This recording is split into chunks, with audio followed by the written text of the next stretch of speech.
Akyat tayo, papakita ko sa inyo. Nasa 3rd floor kasi. Let's go! So, ito na guys, yung home gym ko. Finally! 1, 2, 3, 4.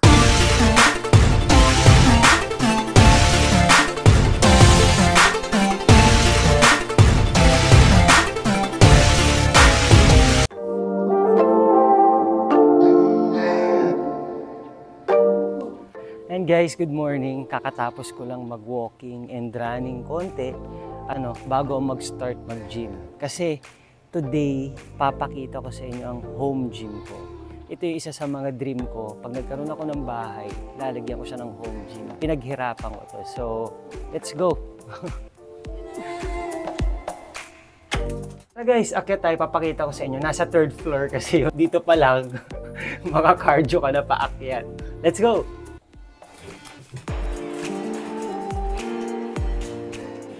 Ito pa lang guys, pagod ka na kasi pag umakyat ka dito sa 3rd floor, 2 attic tong bahay. Yung isa, inaayos ko pa. And itong isa, alam niyo naman, Beware of Vampires. Sa akin yan kasi vampira ako paggabi. Ito na guys, yung home gym ko. Finally, nandito na tayo sa aking... halika! Let's go! Ito ang aking mini home gym. Ito namang mga gamit na to is galing to sa bahay namin before, and yung mga pwede at maayos pa, nilalagay namin dito kasi sayang eh. Ito, Beware of Zombie. Galing to sa kapatid ko kay Paolo. Thank you. Kahit hindi mo sa akin binigay, tinakas ko sa bahay, dinala ko dito. So, itong mga painting, frame picture, galing kay Eric. So, thank you. And ito, makikita nyo to dati. Kung napapanood yung mga video ko sa bahay namin. Ayan, kasi masyado akong organized na tao. So, gusto ko pagpasok mo, merong alcohol, merong panglinis. Ayan, makikita nyo. Pag nag-video ako, ito yung ginagamit ko. Alam nyo ba dito sa bahay ko is marami akong cabinet. Para pag may naghahanap sa'yo, pwede kang magtago pag sinisingil ka na. Hindi, joke lang.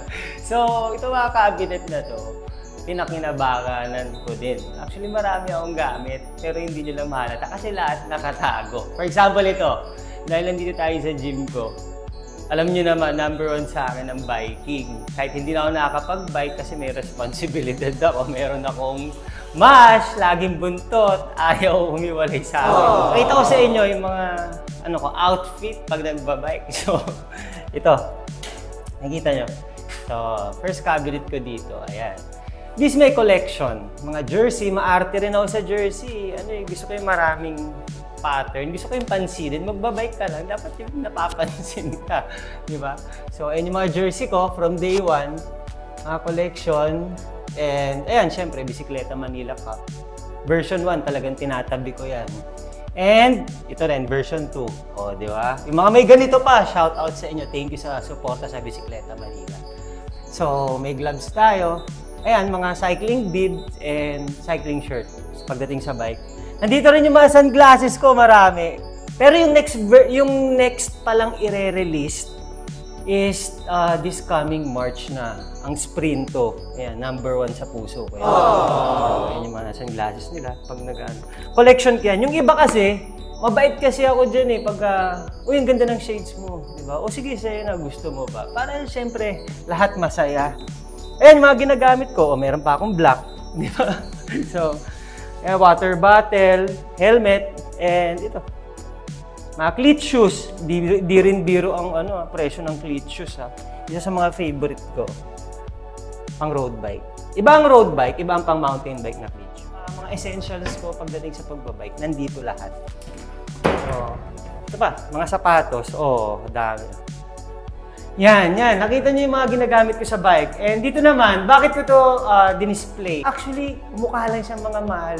Ano lang yan, the way na maghanap ka sa mga social media, hindi na kayang bumili online kahit mura. Basta quality naman yung itsura eh, ang importante sa mga Shopee, sa IKEA, shout out. So, ito from IKEA, titingnan nyo, hindi siya puno at iba-iba siya. For example, ito, Allen Iverson, regalo sa akin ni Paolo nung nag-birthday ako. Joker, regalo ni Mateo na birthday ako. Ito, ako to pinagawa, custom pop. Pinagawa ni Eric. Ako yan, nagbabike. Ang galing yan. Maganda, isa sa mga paborito ko. And ito, birthday ko, niregalo na ako ni Eric ng i-guess ko daw. 7 characters yan. Ang ganda i-collecta niyan. 7 characters, hinulaan ko kung ano makukuha ko. Pagbukas ko, yun yung nakuha ko. Diba? O baka yung lahat yung nirelease nila. Kaya tama ako. Diba? Spider-Man, binili ko pa yan sa, I think sa Japan. Ito, bigay sa akin ng isang mekaniko sa Bisikleta Manila. Siya daw nag-drawing yan. Diba? So, ito, regalo ni Louie. Kahit putol na yung kamay. Regalo niya sa akin yun, lucky ka. Tapos sabi nila, mag-ipon daw ako. Wag daw bili ng bili. Hanggang ngayon, wala pa rin laman itong piggy bank ko. Ito, BTS. Hiningi ko lang yan kay Eric. Pero hindi niya alam na hiningi ko, tinago ko. Picture, mga kapatid ko. Wala lang si Louie. Ako, si Paolo, si Mama. And this one, guys, naglagay na rin akong TV para in case nag-workout ako, pwede ako manood. Isa sa mga paborito ko, Diyos and Toya, na workout. Nag-start tayo sa hindi tayo marunong mag-workout. So you can learn naman eh. Kung may question kayo sa akin, okay, mahiya mag-comment, sasagutin ko yan about sa workout, sa mga supplements na ginagamit ko, sasagutin ko yan. Pampalakas mag-wifi. Tapos, ayan, mga paintings na yan, ano lang, sipagan nyo lang maghanap, mag-search. Diba ang galing, diba? Oh. Rabbit. Alam, walang ilaw. Kaya hindi nyo makita. Ito, dati hilig ko mag-billiards. Nakailang champion na din ako nakapag-join ng tournament. Talagang, pasaway ako nung bata ako. Nagka-cutting classes ako. Na wag yung gagayahin mga bata. So ito is most memorable to sa akin. Kasi hindi pa ako artista, nasa akin na to, basag na nga. Diba, ivory to itong tako na to, kung tawagin. Ang dami na nitong pinagdaanan, tinago ng nanay ko kasi cutting classes ako, naipagpustahan ako, wala naman akong pera, pero nananalo ako. At natutuwa siya pag binibigay ko sa kanya yung pera na papanalunan ko. At my age, grade 6, I think it's 12 years old, 13 years old. Wala na yung taas eh. Tinakas lahat ni Paolo, yung kapatid ko, tapos dinala niya sa akin to. Yung yung half body na lang. So, natuwa ako. So, kinuha ko. And hanapan ko pa to kung paano ko siya i-display. Of course, ito bigay ng first na nanalo ako ng B-Bench Model Search 2008. May fan ako na nakipag-meet ako sa SM Harrison. Kung naaalala nyo, Harrison Plaza. So, naipag-meet sa akin yung fan na gumawa nito. Diba? Kamukha ko naman. Siguro nung bata-bata pa ako. Diba? Ang galing. Appreciate ko yan. Sa akin naman, hindi naman nagka-count sa presyo. Kahit hindi siya sa price eh. Sa ganda and quality ng mga nakukuha mong gamit. This one, ito, isa sa mga favorite ko. Nagkaroon ako ng mga billboards before sa EDSA, kung saan mga natalo ng Pilipinas. Nagkaroon ng billboards and mga magazine cover. Pero ito yung isa sa mga favorite ko. I still remember nung nag-Men's Health magazine ako. April pa to. Ilan to? Hindi. Ayan, April 2010. Yan. Yung nag-press con ako nito, dyan around Quezon City, ni-launch to.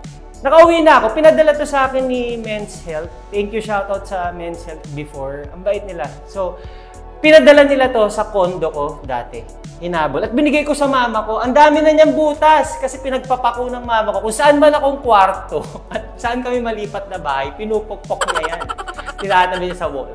So, nagulat siya. Pagpunta niya dito, nakita niya. Dinala ko. Kandyan. And this one is bike trainer, di ba? Siyempre, habang nag ka ng TV, pwede ka mag-bike. Ito, yung mga race bib number ko. Di ba? Shout out sa mga runners dyan. Before ako mag-bike, naging favorite ko rin mag-run. Nasasabay ko yun habang nag-aartista ako. Since 2012, na-inspire ako ng cousin ko tumakbo. And nahiligan ko siya. Di ba? Ang dami nito, pinagtatapunan ng nanay ko, lahat. Yung iba. Ito yung, 2017 yung bumalik ako, comeback ko sa pagtatakbo. Ito guys, like sinabi ko, marami akong cabinet dito, mga nakatago. So, papakita ko sa inyo, hindi natin i-edit yan. Ang bomba ng bike, mga tools ko sa bike. Yan, nandyan yung mga extra tires, extra something, mga stem, drop bar, seat post, mga bike parts. Tamad na ako pumunta sa kabilang room. Nandito na yung sapatos. Mga bags. Ito, labahan, Si mama ko, naglalaban yan, dinadala ko sa kanila. Ito, yung Marshall ko. Ito guys, ito, makita niyo mga magazines. Kinikip ko talaga since day one. Mga write-up sa akin, mga calendar ko sa bench, mga ano, ang dami niyan. Mga shows na ginawa ko sa teleserye. Guys, ang ganda. Kinuha ko sa, binili ko sa IKEA. Diba? Ang ganda ng color. Is galing sa, before sa pinag-gyman namin ni Claudette sa Abuga Fitness, friend namin kay Shay. Mautak si Claudette eh. Sabi niya, trade-in tayo. Akin na yung treadmill mo. Binili ko na halagang 25,000. Sabi niya, trade-in tayo, rowing machine. Di ba? Mahal siya. Medyo may luma, pero mahal siya and nag-work pa. So, okay ito sa akin kasi inaaral ko mag-crossfit. This one, guys, mura lang to ah. Mukha lang siyang mahal. Ang dami kong tiningnan sa mga sports shop, ganyan. Nagkukos ng mahal. Ito, hinanap ko. Ace Hardware. Puntahan nyo, guys. Isang piraso nito, 125 lang. So, ito yung gym ko. Ito, mura lang itong bench press. And meron lang isang dumbbells na Dikalas. Ayoko nung marami. So, Dikalas lang. Meron dumbbells na maliliit kung gusto mo mag-toning down. Ayan, mga gamit ko. Kettlebell, #1 favorite ko yan. So, this one is ano to, hinahanap ko lang to sa Shopee. Pero mahal din ito. Siguro nasa 3,000 to. So ito, yung mga medals, silagyan ko siya ng sabitan kasi nakatago lang siya sa box. So naghanap ako sa Shopee, ayan, may medals, tapos pinatornilyo ko dito. So, gusto ko lang to i-explain kasi ang hirap makakuha nito. Itong parang pizza tawag dyan, binubuo yan. Kailangan mo tumapos ng 21 kilometers, tapos the next month may 32 kilometers. After a month may 42 kilometers. So, si Ran Rio, kung magjo-join kayo ng mga marathon, #1 magaling na organizer, si Ran Rio. Kung gusto mong, si Carlo, fit yan, malakas yan, maganda katawan yan. Hindi, pumapangit din yung katawan ko, guys. Siyempre, tao tayo, kumakain din tayo ng masarap. Hindi masama mag-enjoy sa buhay. Di ba? Bakit gumanda katawan ko? Eh, nagpapakahirap ako. Minsan, tulog na lahat ng tao, nag-workout pa ako. Di ba? So, kung gusto mong bumilis tumakbo, mag-train ka. Kung gusto mong gumaling dito, di ba lahat yung pinag-aaralan? And lahat tayo nag-start from zero. Nag-start ako, 2 lang dumbbells ko sa bahay. Nagtatago pa ako sa nanay ko. Nagbubuhat ako parang 14 years old. Hindi ka nalalaki, ganyan. Tinatago ko yung dumbbells. And then, after a year, nag-enroll ako ng gym kasi mataba talaga ako. That's why nanalo ako sa bench. Maganda yung story ako. Hindi lang basta drama sa buhay. Ano lang siya, kumbaga, from fat, naging model figure yung katawan ko. That's why, feeling ko, nanalo ako sa bench. Gym is not to make you look beautiful or fit or gusto mong i-post yung katawan mo. Gym is lifestyle, di ba? Para sa akin, lifestyle yan. Kailangan mo papawis. Kung kumakain ka, magpapawis ka. Eat balanced diet, workout, di ba? Balance mo lang, di ba? Makukuha mo rin yan. Walang madaling nakukuha. Kailangan lahat pinaghihirapan.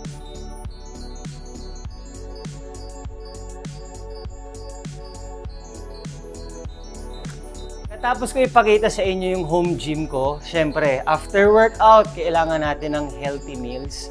Itong healthy meals ko is pinapadala sa akin lagi ni Healthy Foodie Manila. So, ilang years na sila nagpapadala sa akin. Siyempre, importante to kasi alam niyo yun, hindi lang basta diet or hindi ka kakain para pumayat. Kailangan mo din ng mga proper nutrients. So, ito yung mga meals niya. 4 to eh. Kinain ko na kagabi yung 2 kasi nagutom ako. So, i-share ko lang sa inyo. Ang diet ko ngayon is low carb, high protein. So, nakalista lahat yan. Weekly, plan ng healthy meals. So, diet siya. Hindi ka na-deprive na hindi mo kinakain yung mga favorite food mo. Siyempre, meron din yung snacks. Ito, calamansi cake bun. So, 4 yung meals na yan. May breakfast, may lunch, may snack, may dinner. So, again, guys, thanks for tuning in. Huwag niyo ulit kalimutan. Siyempre, mag-like, subscribe. At sa mga subscribers ko pala na nadagdag, thank you so much. Appreciate it. Comment din kayo kung anong gusto nyo mga video na i-post ko.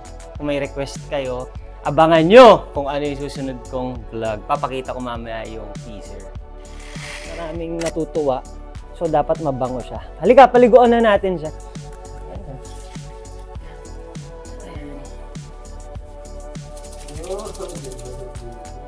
Ayan.